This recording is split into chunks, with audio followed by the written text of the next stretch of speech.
Сіздерден біз енді бастап жатырмыз. Енді алғаш осы жоба біздің бірінші мемлекет Тараз мемлекеттік университетінен, осы Тараз мемлекеттік университетінің қолдауымен өтіп жатыр. Сондықтан осы университет басшылығына арнап, жастар ісі жөніндегі комитет төрағасы Арнат ағайымыз бар. Орында тұрып қойсаңыздар жастардың жанашыры, жастарға әрдайым қолдау білдіретін осындай кісілер әрдайым аман болсын. Тағы бір қошеметтеріңіз болса. Және де енді артқа шығатын комиктеріміздің барлығы енді әзілкештеріміз, орысша айтқанда комик деп жатамыз. Бұл жастарда енді бастап келе жатқан, егер сіздердің қолдау қошеметтеріңіз жақсы болса, бұдан әрі бұл жобаны жалғасын табады деген ойдамыз. Нұрсұлтан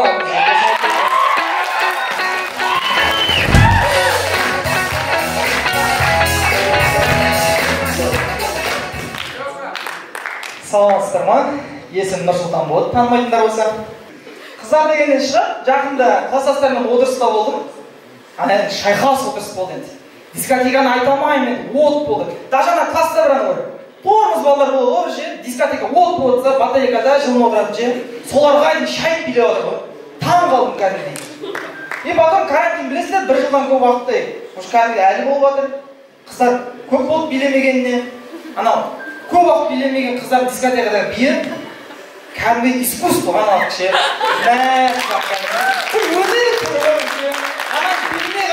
Билеңге бил алады бар ғой. Кәдімгі қимылдаттыңыз, ой, істей алмай башы бар ғой. Сындық енді. Мен сыныбымда бір, мынандай қыздар болды бір. Кәрістің жігіттері десе өлетін қыздар болды ше. Бар ма? Тома десе өлетін қыздар бар ше. Ал қазір ше. Қазір балалардың бәрі өледі. Қазір балалар дорома көрмейді. Қазір балалар аниме көреді. Қазақтың ұлдары емессіңдер ме? Кәрістің анимесін көргенше қазақтың алдар көзесін көрмейсіңдер ме дейтін. Қазақы жігіттердің көзі аниме ішіне қой қазір. Біздің сыныпта мынандай қыздар болды. Бірақ жігітке жоқ деп айтамайтын қыздар болды ғой. Өлдім деген кезде 4-5 кластасымен жүріп шыққан қыздар ше. Болды ғой я. Отырыста тұрмыз. Қасына барып амандасайды. Амандасып қолын созсам, алмайды қолымды. Ойбай тыныштық па? Сөйтсем айтады, егер де дейді, қыз бала ер азаматпен қол ұстасып амандасса, нұры кетіп қалады екен. Жаным ау сен нұрың 5-ші класста кетіп қалған ғой. Мен сенен 11 жыл бірге оқыдым ғой. Сен даже мешқа кетіп кеткенсің ғой деймін ана ше. Сен әзілдесеңіз. Балалар біледі. Класста, мектепте дышыны қыздармен футбол ойнайтын ек қой.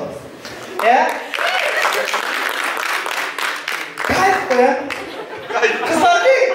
қыздармен футбол ойнаса кайф қой. Ашықасын өткізіп жібересің, айналып бір тағы өткізіп жібересің. Өзіңді Месси, Роналду сезінесің ғой.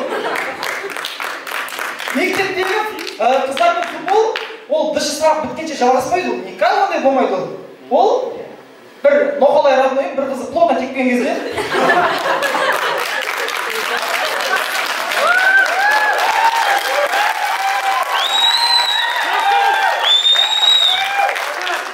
тура барадан алдында бәрін алдап келген кезде удармен деп қыз қызмен бірге барадан шеккен жері анардың өлді боқта болса ештеңе демейді. Болды ғой.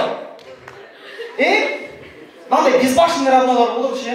Бір не істейтінін бір ойлап болмайтын равнолар ше. Өзінен 5 жас кішкентай қызбен жүретін. Бірақ мектепте балалар сұрайды ғой. Сен бала өскенде Қазақстанға қандай пайданы тигізесің деген кезде. Апаймен қазақтың санын көбейтемін. Қоян равнолар болды ше. А вот мен сондай болдым ғой. Мен мектепте от болдым ғой кәдімгідей ғой. Мен мектепте соска болдым ғой. Мында. Мектепте андай, мектептің лицосы болу ше. Мектептің ше бір. Міне менің оқушым деп көрсететін бір ше бір. Үздік оқушысы болды. Сол мен болдым ғой кәдімгідей. Мен кәдімгі 9-ші класста дәл осы статусымда қаламын. Мен универге барған кезде де мықты жігіт боламын. Қыздардың арманы боламын. Сондай кәдімгі. Сөйтіп мақсат қойдым да, и потом 3 жыл соған дайындалдым. Міне деп бірінші курсқа келген кезде карантин болып қалды. И потом, сол карантин кезінде бір адамдар айтты, университет 11 жыл оқымайсың, 4 жыл оқисың, әр сәтті кәдімгі рахат алуың керек деп.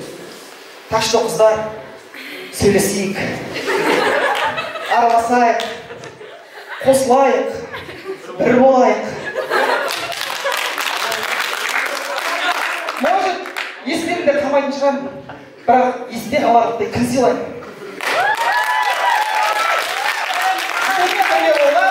Жамаликен Нұрсұлтан, рахмет.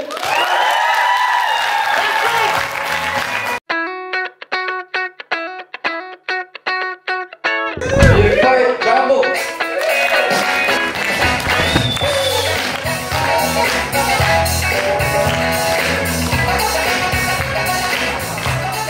Барлықтарына қайырлы кеш. Мен осы күнге дейін бір сұрақ қатты мазалап жүрмін. Каспиреттің қарызы Анияқа барған кезде сұралам екен, сол ғой.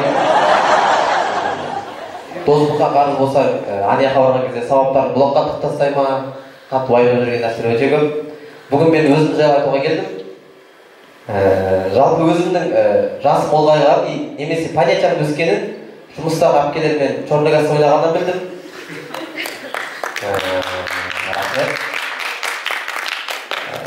Тағы да салам бро деген посуд бәріміз білеміз да.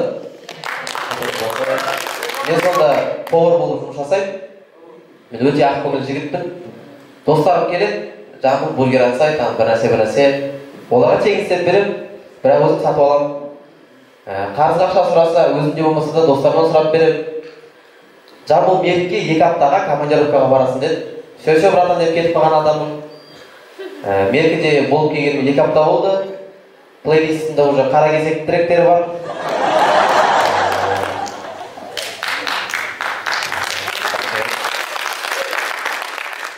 Жалпы араласатын достарымның көбісінде машина бар. Менде жоқ. Мен үйдегілерді сұрадым, неге менде машина жоқ деп. Оказывается, бізде ақша жоқ екен. Ақшасы көп адамдарға қатты қызығам. Мен лично өзімде почканы сатып алып кетпесем, менде басқа вариант жоқ айтып кетуге. Бәріне осы идеяны айттым, давай почканы сатайын деп. Айтады, Жамбыл сен денсаулығың құрайды. Ұзақ өмір сүре алмайсың деп. Мен айтам, 60 жыл бойы кедей өмір сүргенше, 20-30 жыл катермен, камримен. Сосын тағы бір таңғалдыратын нәрсе, жалпы қазақтың ырым сенімдері, көп ырым сенімдерге мен сене бермеймін. Мысалы, кереген келмей жейді, үйге қарай жүгірмей жейді, мен оның мыңын істеп тастадым, бірақ ештеңе болған жоқ. Мынау ырым сенім бар, күлді баспа деген. Кішкентай кезімде көп күлді басатынмын. Атамнан сұрадым, ата не үшін күлді басуға болмайды деп. Балам стендапта кірмей қаласың деді. Осыдан кейін ырым сенімге сенетін болдым. Жақсы өмір сүре біліңіздер, сіздермен бірге болған Жамбыл. Рахмет.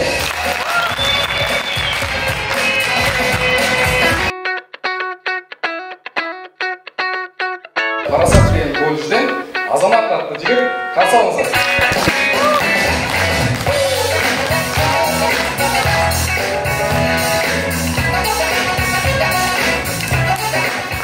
Сәлем достар, менің есімім Азамат.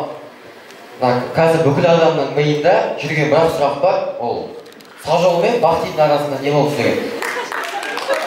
Олардың әңгімесі мені қызықтырмайды, сол себептен басқа әңгіме да. Мен бір жаман әдетім бар достар, мен елдің артынан ызғам, елдің әйеліне ызғам кәдімгідей. Ол баласымен жүр ма, күйеуімен жүр ма, маған бәрібір. Мен қараймын солай елге. Мысалы мен осы тұрғанда әпкем мен сізге сынып отырып кіретінім. Ренжімент. Үйде кез келген тәрбиелі отбасының үйінде елдің баласын қараш деп айтады ғой. Біздің үйде Батяның мамаға елдің атын қараш деген сөзін мен енді түсінатқан сияқтымын. Значит, біздің де Батя елдің артына қарайды. Бүгін мен түйгенім, бұл нәрсе біздің әулетте тұқым қуалайды екен достар. Достар, сосын ойлаймын да, бұрынғы ата-бабаларымыз қазіргі осы заманда өмір сүрсе деп ше, Абай Құнанбаев 45 қара сөзін телеграмма басаларын бер. Может, Құрманғазы өзен деген лейблға күйін салатын бер. Может, жаңағы Жекалар, Жекадоны, Хаус деп саламбырау деп ашылған ғой. Может, центрдағы Абаяз, Абай Құнанбаевскі болатын бер, кім біледі. Одан достар, қазір заман өте қиын болып кетті. Заманның қиындығының тағы бір дәлелі, мына биылдыққа бекітілген піс садақаның өзі 420 теңге болып кетті достар. Бұл өте қымбат. Тағы заманның қиындығының тағы бір дәлелі ол вайнерлер ғой. Мен осы вайнерлерді сосын мылқауларды өшіп түсінбеймін. бұл қаулатқа по причине вот сөйлей алмайды ғой. Ну, вайнерлерді вообще түсінбейді. Вайнерлер уже дастаулар ғой. Айфон алсам болды, дос балаң келіп, бірақ құтты болсын, вайнер түсейді. Не әңгіме ол? Шлейіп телефон алым деп, есік көтуге де болмайды ғой, соны түсінбейді да. Кейбір блогерлер бар енді андай. Мен контент бастап жатырмын. Достар, жақында контент дейді. Контент емес ол. Қарайым видеолар қызық емес маған. Мысалы, Әблязовты қарап, Мұхтар Әблязовты. Вот контент. Мысалы, Әблязов ше, осы гиф ойнап тапқан сияқты, өзі айдалада отырды, бірақ қазақстандықтардан спонсор іздейді. Өзі Қазақстанда жүрмесе де, мереке, мейрам сайын фан встречасы болып тұрады достар. Ол контент, осылай контент деген. Кейбір блогерлер бар андай. Құрметті достар, мен соңғы постымда Инстаграмда деп тұрсады дейді. Әблязов вообще өшпейді ғой, тұрады ғой посты.